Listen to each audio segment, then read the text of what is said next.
유익을 얻기도 합니다. 번거로운 한국사, 세계사에 가지고 프로그램 가운데 학교 다닐 때 역사를 배운다고 했지만 안중했던 것들을 또 빠삭하게 배웠던 역사적인 것들을 재미있게 그리면서 저런 부분이 있고 저런 재미가 있고 저런 것들을 우리가 알 수가 있구나 깨달은 것들이 있습니다. 이번 주간에 이제 우리가 텔레비 들었는데 유홍준 교수가 우리나라 궁궐에 대해서 설명하는 것을 보았습니다. 우리나라 궁궐이 이제 다른 나라의 궁궐에 비해서 규모는 작아 보이는데 한국에 특별한 것이 있다는 것을 설명해 줍니다. 다른 나라 궁궐 보니까 되게 건물이 굉장히 웅장하고 규모가 크고 그 다음에 정원들도 굉장히 넓은데 우리나라 궁궐은 이렇게 거기에 비하면 정원이 굉장히 작아 보입니다. 그런데 그런 가운데 정원이 사실 우리의 삶하고 밀접하게 관련이 되어 있어서 예를 들면 이제 우리나라 옛날 임금들 보면 임금이 거주하는 분이 따로 있고 왕비는 좀 불행해요. 그냥 남편하고 같이 사는 게 아니라 안쪽에 왕비의 궁궐이 따로 있는데 그런 왕비를 위해서 이제 왕비의 궁궐 뒤쪽에 정원을 만들어 다니다 보니까 넓지는 않은데 궁궐이 정원이 상당히 들어있어서 상당히 아까 꽃을 심고 나무를 심어놨고 심지어는 이제 이 옛날에 아궁이를 뗐는데 궁전에 아궁이를 뗀 그 영통을 건물에 붙여놓은 데가 정원 뒤쪽으로 해서 올라가게 만들어가지고 그 글들마저도 아름다운 탑처럼 그리고 여러 가지 장식들 해가지고 붙여놓은 거 보면서 참 멋있다는 그런 생각을 했는데 그 단순히 건물 모습만을 보여주는 게 아니라 우리가 제대로 궁을 보려면 전체를 봐야 된다고 사진적인 걸 보여주는데 보니까 우리나라 경복궁 그 앞에 보면 먼저 문이 세 개가 있습니다. 맨 처음에 이제 그 광화문이 있고 그 뒤로 홍례문, 그 다음에 근정문이 있고 그 근정문을 지나면 근정전이 있는데 그 건물 전체를 뒤에까지 바라보면 왼쪽으로는 이제 북악산, 오른쪽으로는 북한산이 있어서 산을 끼고 있는 그 모습이 굉장히 아름답고 저희 이봉준 교수가 우리가 잘 아는 대로 나의 문화유산 박사학위를 쓴 분인데 그분이 이제 궁궐을 설명하는 가운데 그분 옛날에 문화재 청장을 한번 했습니다. 근데 그분이 청장으로 있으면서 본인이 자부심을 갖는 것 중에 하나가 생각을 했는데 그동안 우리가 모두 궁궐을 구경을 할 때 덕수궁도 그렇고 경복궁도 그렇고 그 마당에만 둘러보는데 이분이 이제 그 덕수궁 안에 있는 경례로 이것도 사람들 첫째 가려면 올라가지 못하겠는데 이분 때에 올라가도록 제도를 바꿨어요. 그래서 시민들이 그 하루에 이런 제한이 있지만 올라갈 수 있는 건데 올라가서 보면 그 뒤에 산을끼고는 풍경이 다 보이는 겁니다. 그래서 옛날 인도인들이 어떻게 보면은 그게 좋은 환경 가운데 정원에서 볼 수도 있고 거기에 사시는 일을 보여서 장치를 할 수 있게 만들었다는 그런 설명한 걸 들었습니다. 그래서 약간 멋있다는 생각을 했는데요.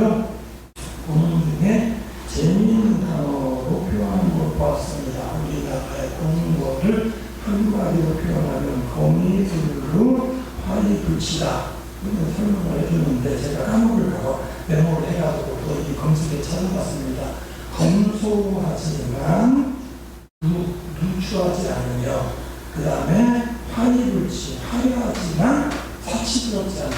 이게 한국 건물에 대한 표현입니다. 찾아보니까 이 말이 삼국사기에 김부시 먼저 사용한 말인데 백제 궁궐 지은 것을 김부시 설명할 때 백제 궁궐들이 굉장히 검소하게 지어졌는데 백제 이제 시조 온조왕 15년의 궁궐 지은 그걸 설명한 겁니다. 검소한데 그렇다고 누추하지도 않고 화려하지만 사치스럽지 않게 잘 지었다고 표현을 했는데 그 백제 궁궐이 현재 남아있지 않고 이걸 이제 다시 조선의 궁궐에다가 내로 표현한 걸 보았고 이게 한국의 것이다라고 표현을 했습니다.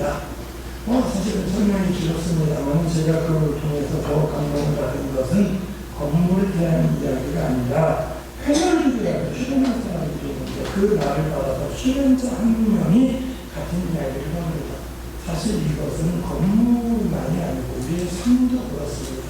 멋진 삶은 어떻게 보면 검소한 가운데 노출하지 않고 그 다음에 화려하지만 사치스럽지 않은 삶이 멋진 삶인 것 같습니다 라고 표현을 할 때 맞다 그런 생각을 했습니다. 우리의 삶이 어떻게 보면 어떤 사람은 화려한 삶을 원합니다. 근데 화려한 삶이 잘못되면 사치가 될 수 있고 어떤 사람은 나는 검소하게 살기 때문에 검소함이 누추하게 보일 수 있는데 검소하지만 누추하지도 않고 때로는 화려하지만 그렇다고 사치스럽지 않은 것이 우리에게 주신 하나님의 복이고 우리의 삶이다라고 생각을 하면서 매주 감사절을 맞으면서 말씀 준비하다 보니까 사실 이것이 개인에게 주신 은혜뿐만 아니라 우리 민족에게 주신 하나님의 은혜 아닌가라는 그런 생각을 해보았습니다. 오늘 말씀은 이제 음동병자 10사람이 멀리서 예수님을 보고 불쌍히 여겨주세요. 예수님이 이제 제사장이라고 몸을 보여라. 그 중에 감동하는 나섰어요. 그 중에 한 사람이 예수님께 찾아갔습니다. 예수님이 야 10명이 고침받았을 텐데 혼자만 왔느냐? 이 말씀은 오늘 본문입니다. 이 말씀 가운데에 몇 가지 오늘 제가 설명드린 서론과 연결해서 보려고 합니다. 첫째로 누추해 보인다는 게 어떤 것인가. 사실은 우리의 모든 삶의 권한은 남들이 보기에 누추해 보일지 모릅니다. 사람이 경제적으로 어려우면 말 그대로 누추해 보입니다. 어려워서 필요한 것을 제대로 사지 못하는 것 같고 필요한데 제대로 쓰지 못하는 것 같고 어떤 때는 내 것으로 안 돼가지고 남에게 빌려 쓰고 남들이 볼 때 누추한 삶입니다. 우리 민족의 삶이 그랬습니다. 아주 옛날까지 것을 올라가지 않고 가까운 근대만 봐도 36년 동안 일제의 압제를 당했습니다. 일본에 의해서 수탈을 당하고 억눌린 삶을 살았습니다. 누추해 보이는 삶입니다. 유영준 교수가 그 이야기를 하더라고요. 어떤 사람마다 생각이 다른데 잘못되었던 역사를 우리 역사라고 이야기를 하면서 어떤 사람들이 옛날에 지어진 거, 일제시대에 지어진 것을 왜 그걸 허무느냐라는 이야기를 하는 겁니다. 쉽게 말하면 옛날 정부 종합청사로 썼던 이제 조선 총독부 건물. 그러니까 그분의 생각은 뭐냐면 누가 주는지 모른다. 허버거리자는 이야기였고요. 성격에도 말도 많았어. 그분이 간단하게 설명을 합니다. 그게 우리나라 경복궁 안에 있는데 다른 나라 사람들이 와가지고 저게 뭐냐, 우리나라 경복궁이라는 이 앞에 있는 건물은 뭐냐, 옛날 조선 총독부 건물입니다. 그러면 사람들이 생각할 때, 야, 옛날에 일본 가서 좋은 일 많이 해줬네. 이렇게 큰 건물도 지어줬네라고 생각한다는 겁니다. 우리나라의 건물은 낮아 보이는데 그 앞에 옛날 건물로 그 앞에 그래도 근대에 현대식 건물로 큰 건물 지어놓으니까 이거 그것만 일본이 한국에 조선에 가서 큰일 해줬네라고 판단한다는 겁니다. 우리나라의 건물에 모든 걸 가려먹고 수탈하는 거는 사라지고 좋은 일인데 큰 거 지어줬네라고 생각한다는 겁니다. 그래서 없애버리니 낫다고 이야기를 했는데요. 우리의 역사 가운데 일본의 압제를 나가 어떻게 보면 누추한 삶을 산 것처럼 보입니다.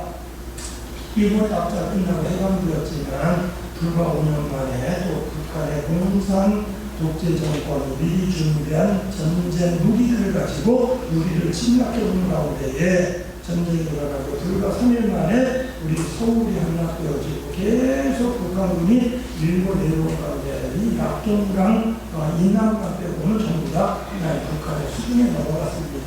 자, 이 두 가지 사건 그리고 그 이후에 나타난 대한민국의 황폐화된 모습을 볼 때 세계의 모든 민족들이 대한민국 나라가 참 유추하다라고 보았을 겁니다. 자, 우리 오늘날 방송을 통해 보는 모습이 뭐냐면 우크라이나가 러시아 폭격을 받아가지고 건물이 무너진 거, 사람들 죽어가는 모습, 그리고 그 다음에 사람들 거리가 황폐해진 그런 모습 보면 참 안 됐다고 생각을 합니다. 자, 이 전쟁으로 인해서 폐허가 되면 누추한 겁니다. 이 땅에 그런 누추함이 있었지만 하나님께서 우리에게 주신 은혜가 뭐냐면 그것들이 사라지게 하셨다는 겁니다. 그것들을 극복하게 하셨다는 겁니다. 자, 10명의 문둥병자들, 문둥병자들이 10명이 몰려다닌 이유가 뭐냐면요. 성경에 보면 이스라엘 백성들, 자, 처음에 애굽에서 나와가지고 광야 생활을 하나님께서 율법을 주셨습니다. 그러니까 이 광야 생활은 뭐냐면 텐트 치고 60만 이상의 사람 집단으로 사는 겁니다. 자, 거기에 지금의 코로나 같은 질병이 퍼지면 다 죽어요. 왜요? 전부 모여 사니까. 그 텐트 생활하니까. 자, 그 당시에 코로나는 없었지만 그 당시에 전염병 무성계라는 나병입니다. 문둥병이에요. 자, 문둥병에 걸리면 그게 급속도로 퍼져서 사람들이 죽을 수 있기 때문에 문둥병자가 발견되면 재빨리 격리시키는 겁니다. 그래서 이제 그 당시에 의사가 따로 없고 제사장이 하나님께 예배드리는 이제 제사의 일을 할 뿐만 아니라 병자들을 고치거나 살피는 일을 하는 건데요. 문둥병 증세, 몸에 뭐가 단정이 생기든지 눈썹이 휘어지든지 하면은 그 사람을 일단 제사장에 데리고 가는 겁니다. 그럼 제사장이 일주일 동안 격리시켜요. 자기 집으로 텐트로 못 돌아가요. 격리시킨 다음에 일주일에 다시 살펴봅니다. 일주일에 다시 살펴봤는데 몸에 있던 이제 뭔가 피부에 울긋불긋한 것이 더 커지지 않았어요. 커지지 않았으면 그냥 단순한 피부병이고 만약에 퍼지기 시작했으면 문둥병이다. 눈썹이 좀 이상해졌는데 얼굴 전체 퍼졌으면 문둥병이다. 그럼 그 사람은 문둥병 나을 때까지 격리하는 겁니다. 이게 이제 시대가 발전해서 예수님 때까지 와서도 문둥병으로는 지역을 쫓아내는 겁니다.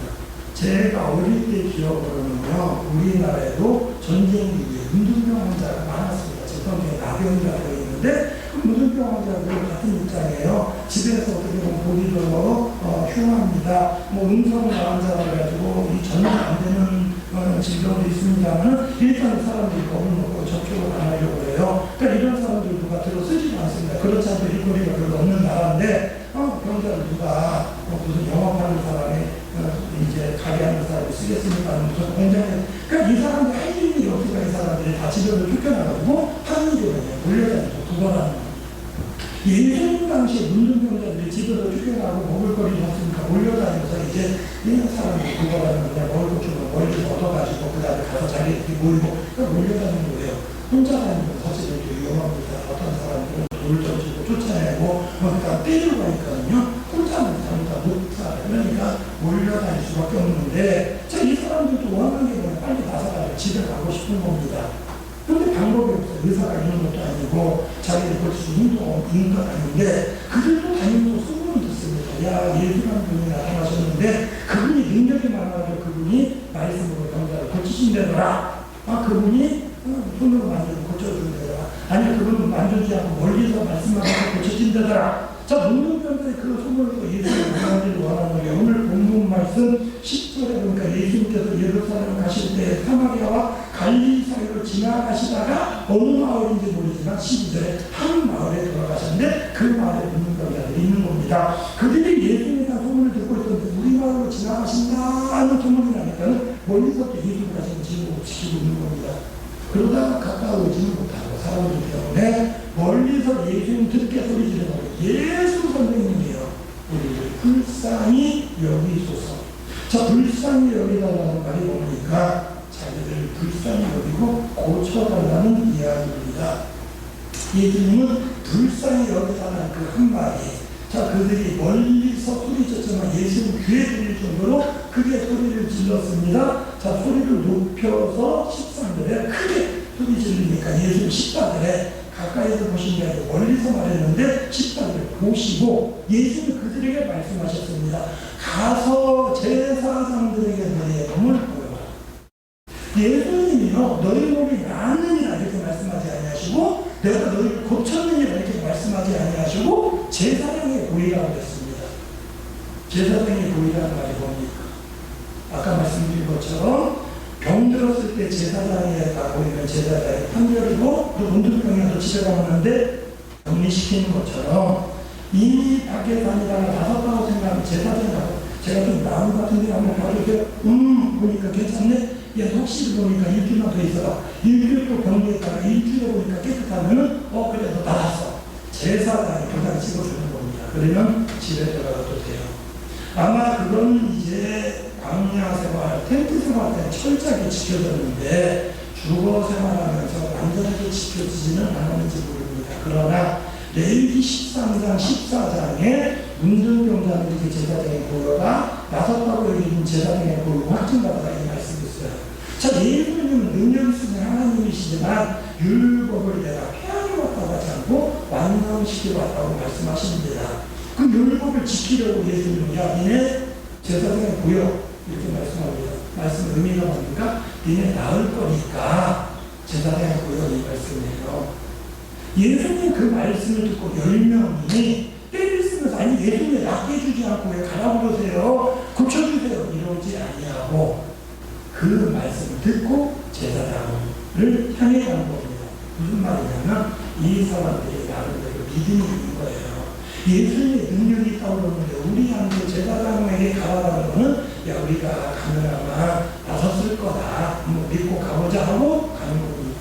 근데 이 예수님 말씀의 능력이 즉각적으로 나타났습니다. 제사장한테 가지도 않았는데 가는 중간에 그들이 깨끗해졌어요. 14절에 보니까 자기들 각자 알 수 있을 정도로 그들이 가다가 깨끗함을 받은 겁니다. 이상해. 내 피부에 단점이 없어지고 피부에 피부 이상이 없어지고 눈썹이 이렇게 깨끗해지고 이렇게 다 썼네. 이렇게 된 겁니다. 나선 다음에 이제 이들이 거리를 달려질 겁니다. 그 10명 중에 9명이 각기 어디로 갔는지 모르지만 제 길로 갔어요. 아마 예수의 말씀을 지켜서 제사장한테 가야지 이런 사람은 없었을 겁니다. 야 나섰으니까 더 볼 게 뭐 있어. 내가 집으로 가면 되지 라고 생각했을지도 모릅니다. 분명 3명은 예수님께로 왔습니다. 왜요? 이 병이 나온 게 우연히 나온 게 아니라 예수님이 고쳐주셨다는 믿음을 가지고 주께로 나온 겁니다. 예수님께 와가지고 오는 중간에 15절에 자기가 나온 것을 보고 큰 소리로 하나님께 영광을 돌리며 예수께로 돌아와 발 아래 엎드려서 감사했다 이렇게 되어 있습니다. 가는 동안에 찬양 할렐루야 하나님 감사합니다. 사람들 들으라고 할렐루야 예수님이 내 문둥병을 낫게 해주셨습니다. 하나님 감사합니다. 하나님 감사합니다. 그리고 예수님 감사합니다. 박자고 드립니다. 자 예수님 뭐라고 하셨습니까? 야 10명이 나온받았는데 왜 혼자 왔어? 자 이 말씀 예수님이 이 사람을 책망하는 게 아닙니다. 다른 사람들 들으라는 겁니다. 예수님 말씀 뭐냐면요 10명 다 문둥병자 10명이 소리 지르는 걸 예수님이 들을 때 보았을 때는 예수님만 보는 게 아니고 예수님을 따르던 많은 사람들이 함께 봤습니다. 예수님은 분명한 거 아니에요. 10명 다 나온 거 아십니다. 제대로 됐다면 10명이 다 돌아와서 감사를 드려야 되는데 또 문제하면 한 명이 누구예요? 이방인 사마리아 사람입니다. 예수님 말씀합니다. 10사람이 다 깨끗함을 받지 아니하였느냐? 나머지 아무도 어디 있느냐? 이 이방인 외에는 하나님께 영광을 돌리려 도와한 자가 없느냐? 말씀하셨습니다. 대부분 유대인인데요. 야, 우리도 이방인 사람 감사하고 나머지 유대인들은 어디냐는 의미로 말씀하신 줄로 압니다. 우리 민족이 유교동란 또는 일제 타락 가운데 벗어난 것은 물론 우리 조상들이 아무것도 안 했다는 건 아닙니다. 독립을 위해서 국내에서 독립운동하는 분도 많고요. 국내에서 어려우니까 중국으로 건너가서 이제 임시정부도 세우고 독립군 광복군을 조직해가지고 어떤 저항의 어떤 무장 활동을 한 분도 있고요. 미국으로 건너가서 공부하면서 우리 조선이 억울하게 일본의 학방을 호소하면서 대한민국의 독립을 해서 운동하는 분들이 많이 있습니다. 분명한 것은 그분들의 노력만으로 우리나라 해방된 게 아니라 일본이 태평양 전쟁을 일으키고 미국과의 전쟁 끝에 이 누기 위해서 전쟁에 졌어요. 일본이 항복하는 그 결과로 우리나라의 해방이 온 겁니다. 우리는 이것을 그냥 우연히 된 것으로 받아들이지 않아요. 우리는 이걸 믿는 사람들. 세상 사람들은 우연이라고 받아들일지 모르죠. 우리 믿는 사람들은 하나님이 우리 민족을 불쌍히 여기셔서 어떻게 보면 해방을 주셨다고 얘기하고 있습니다. 6.25 전쟁으로 인해 이 낙동강 이남만 빼놓고 정말 우리나라 조금만 더 공산 진영이 압박해오면 이제 부산까지 전부 다 어떻게 보면 뺏기고 우리나라 전체가 공산 국가가 될 뻔한 그런 상황에 유엔 안보리가 되었습니다. 우리가 역사 중에 배운 게 뭐냐면 이 유엔 안보리에 5 상임이사국이 있는데 그 5국가 중에 한 나라만 거부권을 행사하는 게 통과가 안 돼요. 자, 미국이 제안해가지고 대한민국에 지금 전쟁이 일어나는데 우리 유한의 나라들 유형국들이 이 군대를 거기에 파병을 해가지고 대한민국을 도와주자 할 때에 그 소련이 그 당시에 소련이 거부권 행사할 수 있는 나라인데 거부권 행사를 안 했어요. 그 결과로 미군을 비롯한 유엔군이 올 수 있었고 유엔군이 반격을 가하는 가운데 그분이 힘들었고 보급을 얻을 수 있고 결국 공산주의자들을 뒤로 몰아낼 수 있었고 오늘날 휴전선 이남의 대한민국만이라도 자유를 누리고 있는 겁니다. 이게 세상 사람들이 볼 때는 우연이나 볼 수 있겠지만 하나님의 백성들 있잖아요. 우리가 하나님께 부르셔서 하나님 불쌍히 여겨주셔서 예수님 우리를 불쌍히 여겨주셔야 했더니 하나님께 역사하신 그 결과로 받아들이는 겁니다. 율교공원에 우리 땅 전체가 폐허가 되었는데 오늘의 이까지 비약적인 발전을 이루는 것 많은 사람들은 그저 객관적으로 판단하기를 한국 사람들이 교육열이 높고 한국 사람들이 부지런해서 어떻게 보면 이루어질 수 있었다고 봅니다. 물론 그것도 맞는 이야기입니다만 그 의지하는 뒤에 있는 것은 뭐냐면 하나님의 은혜입니다.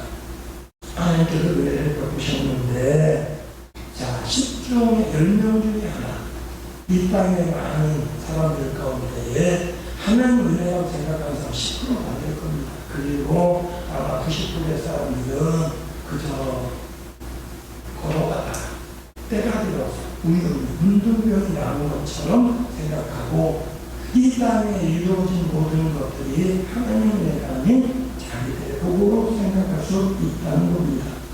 결과를 보는 이유는 이 땅에 있는 모든 고난이 어떻게 보면 누추해 보이는 거였지만 하나님 누추하지 않다는 것.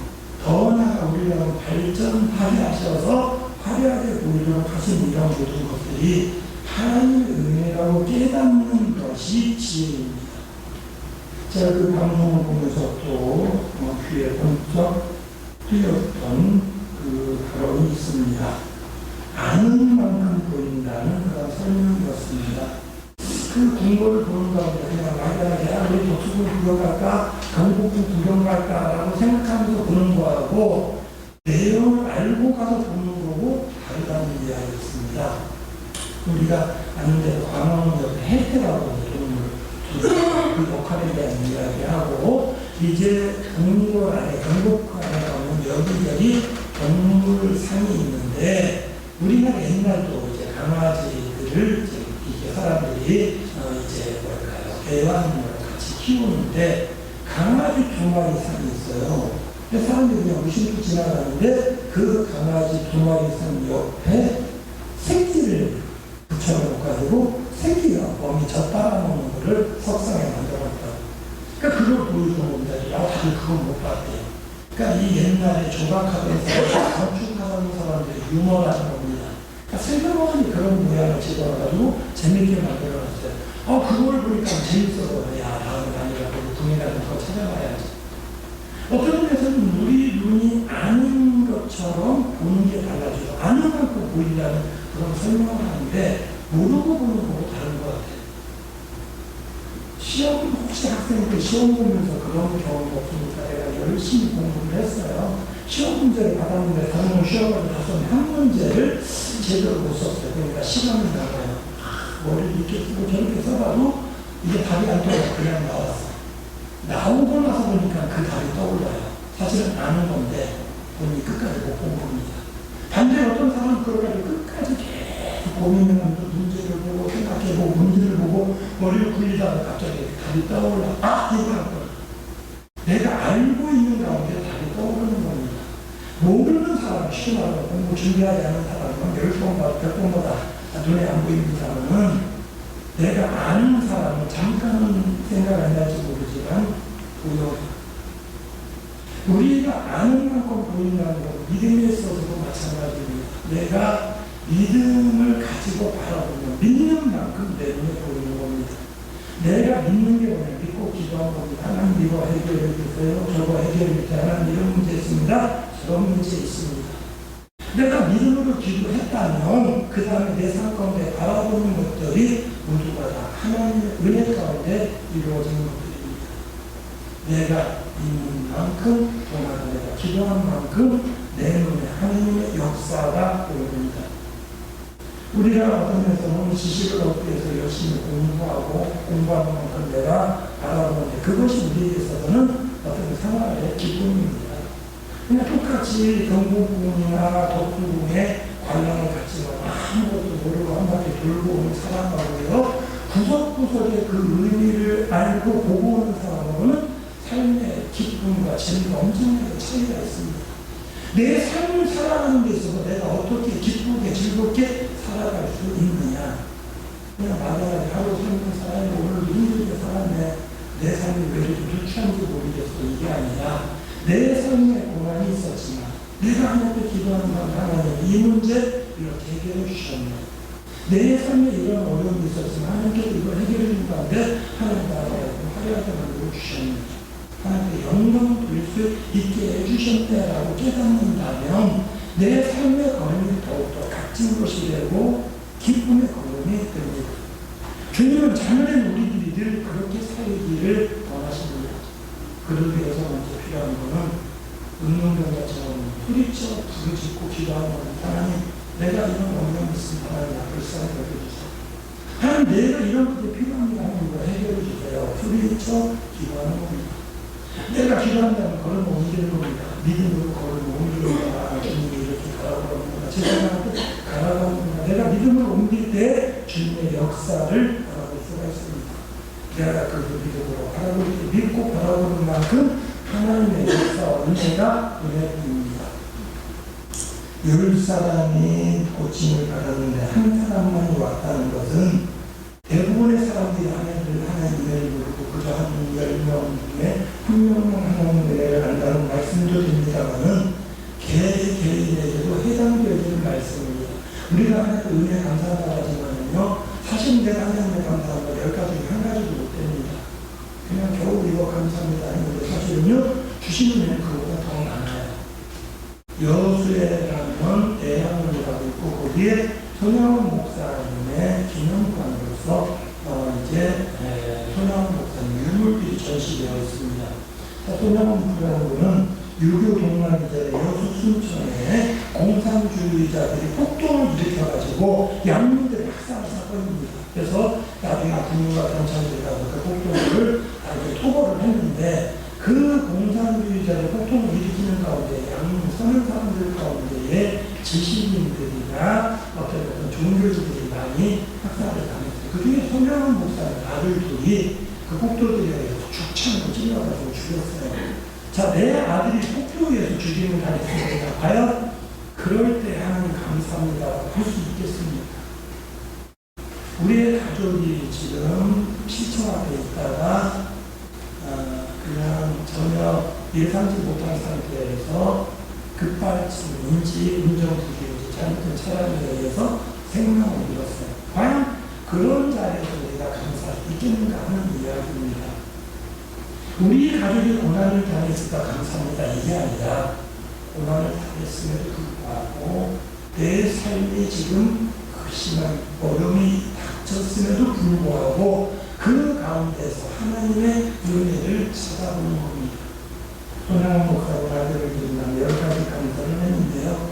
10가지 다 기억하지 못하고 다 이해하지 못합니다만 기억하고 이해하는 몇 가지가 있습니다. 내 아들이 순교자가 되고 하나님의 순교자의 아들에 서고 감사합니다. 하나님이 아니라 둘씩이나 순교자인 거 감사합니다. 가장 마음에 와닿는 것은 내 아들이 폭도가 아니고 가해자가 아니고 순교자, 피해자가 된 거에 대해 감사합니다. 제가 그 구절을 설교 때마다 여러 번 인용을 했는데, 군대 가서 자녀들이 사고를 당한 일이 많아요. 선임병들이 괴롭히는 가운데에 결국 이제 교통당하다가 죽는 사람도 있고, 그거에 못 견뎌가지고 총기를 들고 냉방을 난사하고 죽이는 사람들도 있어요. 자, 내 아들이 군에 갔는데 누군가 한 명이 총기를 난사해서 죽임을 당했다. 슬퍼요. 주변의 사람들이 와서 위로해주고 말을 군대 보냈는데 아들이 죽고 얼마나 슬프겠어요. 정말 안 됐습니다. 위로해드립니다. 자, 문제는 뭐냐면 난사해서 죽이는 사람의 부모입니다. 누가 와서 위로해줍니까? 아이고, 당신 아들이 남 죽였는데 살았으니까 다행이네요. 위로해주겠습니까? 가해자의 부모는 위로도 못 받아요. 할 말도 없습니다. 그냥 말할 수 있다는 자식 잘못 키웠는데 죄송합니다. 동네 사람들이 부끄러워 거기 살지도 못해요. 그냥 조용히 다른 분들 이사할 수밖에 없어요. 우리의 삶 가운데 얼마나 많은 어려운 일들이 우리가 스스로 위축되게 만드는지 모릅니다. 여러분 내 삶이 왜 이렇게 위축할지 몰라. 아니에요. 돌아보면 하나님 우리의 삶을 위축하게 만들지 않을 수 있습니다. 그런 가운데 우리에게 베푸신 은혜가 있어요. 화려하진 않을지 모르지만 우리로 하여금 하나님 은혜를 깨닫게 하는 일들이 있고, 그 문제가 해결되지 않는 가운데에, 해결되어지는 가운데에 어떻게 보면 사치스럽진 않지만 화려하게, 아이고 하나님께서 우리의 가정에 이런 복 주셨고 이런 은혜를 주셨습니다라고 자랑할 거리들이 있게 하신다는 겁니다. 하나님께서 내주신 은혜가 무엇인지 살펴보시기 바랍니다. 단순히 내가 하나님을 감사하지 이 정도가 아니라 내가 내 삶을 돌아보는 가운데에 내가 아는 만큼, 내가 믿는 만큼, 기도한 만큼 하나님께서 주신 은혜를 찾을 수가 있습니다. 주님은 오늘도 우리가 묻고 계신지 모릅니다. 내가 10명을 낳게 했는데 9명 어디 있느냐 물으시는 것처럼 너에게 준 은혜가 10가지가 없는데 왜 너 한 가지밖에 몰라 말씀하실지 모릅니다. 내게 주신 은혜가 무엇인지 깨달아서 온전한 감사로 주께 영광 돌리시는 우리 모든 성도님들이 되시기를 주님의 이름으로 부탁을 드립니다. 감사합니다. 내 주간 다주님과 주께 주신 하는 은혜를 돌아보게 하시니 감사를 드립니다. 매일의 생활 가운데에 주님께 기도하며 응답받게 하시고 믿음의 눈으로 바라보며 온전한 감사, 영광을 올려드리는 우리 모든 성도를 위하여 주시옵소서. 예수님의 이름으로 기도드리옵나이다. 아멘.